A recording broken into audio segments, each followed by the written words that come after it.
Scientist ने एक बार एक एक्सपेरिमेंट किया और उसमें लोगों से पूछा गया कि आप अपने नेगेटिव थॉट्स के साथ में 15 मिनट अकेले रहना पसंद करेंगे या फिर एक बिजली का झटका। और रिजल्ट जानकर आपको हैरानी होगी कि 67% मैन ने और 25% वुमेन ने बिजली के झटके को चुना। लोग खुद के साथ 15 मिनट अकेले नहीं रह सकते। जिन विचारों के साथ उन्हें पूरी जिंदगी बितानी है, उनके साथ वो 15 मिनट अकेले नहीं रह सकते। लेकिन हम यहाँ पर बात कर रहे हैं अकेले रहने की।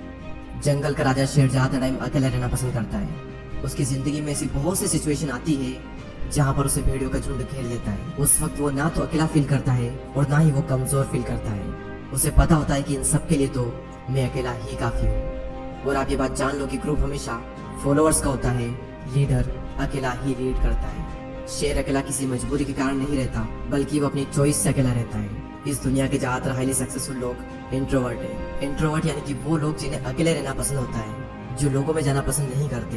बिल गेट्स जो कि माइक्रोसॉफ्ट के को फाउंडर है, 7 दिन के लिए बिना किसी टेक्नोलॉजी के अपने फ्रेंड्स एंड फैमिली से दूर रहकर अकेले रहते हैं। और इसका रीजन वो ये बताते हैं कि इससे उनकी क्रिएटिविटी बढ़ती है, उनके माइंड में नए नए आइडियाज आते हैं और अपनी लाइफ के कई सारे बड़े बड़े डिसीजन उन्होंने इसी दौरान लिए हैं। और ये सभी लोग किसी मजबूरी की वजह से अकेले नहीं रहते, ये अपनी चॉइस से अकेले रहते हैं, क्योंकि उन्हें पता होता है कि एक अकेला इंसान कुछ भी कर सकता है। अकेले रहने के 4 ऐसे फायदे मैं आपको बताऊंगा जिन्हें समझने के बाद में आप भी अकेले रहना पसंद करोगे। पहला पॉइंट है बूस्ट क्रिएटिविटी। निकोला टेस्ला जो कि एक महान वैज्ञानिक रह चुके हैं, जिसकी वजह से हमारे घर में इलेक्ट्रिसिटी आ रही है, जिनकी वजह से आज हम इतनी गर्मी में एशियन कूलर की हवा ले रहे हैं, जिन्होंने 300 से भी ज्यादा इन्वेंशन किए हैं। उनका कहना यह है कि be alone that is the secret of invention, be alone that is when ideas are born. अकेले रहो क्योंकि यही वो समय है जहाँ पर आइडियाज पनपते हैं। अकेले रहो क्योंकि यही वो टाइम है जब इन्वेंशन होते हैं। निकोला टेस्ला जब खोज कर रहे थे तब उनके पास कोई भी ज्यादा बड़ी टीम नहीं थी। उन्होंने ज्यादातर जो इन्वेंशन है वो अकेले रहकर अपनी लैब में किए।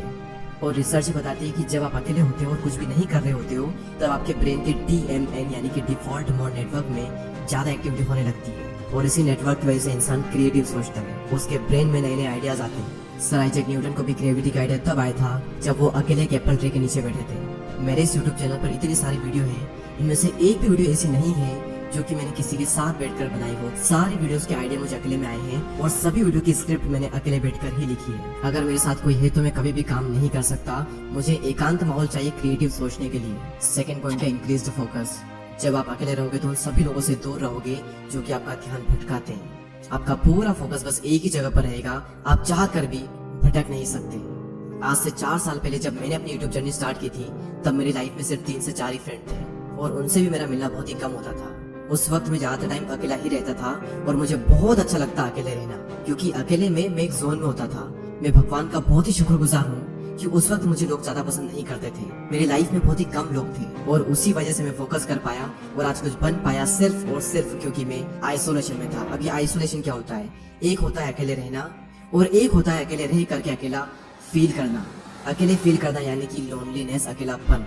इसके लिए आपकी लाइफ में 1 से 2 लोग होने चाहिए, कुछ खास लोग जिनसे आप टाइम टू टाइम मिल लें, अपने दिल की बातें शेयर कर लें और उसके बाद फिर खत्म। और एक होता है अकेले रहना यानी कि आइसोलेशन, जहाँ पर आपका focus, creativity and productivity next level पर होती है। आइडियाज आते हैं, हम ग्रो करते हैं, अपनी क्षमताओं का पूरा इस्तेमाल करते हैं। और यही हुआ मेरे साथ जब मैं आइसोलेशन में चला गया। तीसरा सबसे बड़ा फायदा सेल्फ अवेयरनेस। आप खुद को जान पाते हो। दोस्तों, एक बार मैं खाना खाने के बाद वॉक पर जा रहा था। रास्ता काफी लंबा था, आधा रास्ता बीत गया। उसके बाद मैंने अपने एक फ्रेंड को कॉल किया और जब मैंने कॉल किया, जब मैं बातों में लग गया, मुझे पता ही नहीं चला कि कब रास्ता खत्म हो गया और कब मैं रिटर्न घर पर आ गया। यानी कि अगर हम किसी के साथ में तो हमारा कितना ही टाइम निकल जाता है, हमें पता भी नहीं चलता।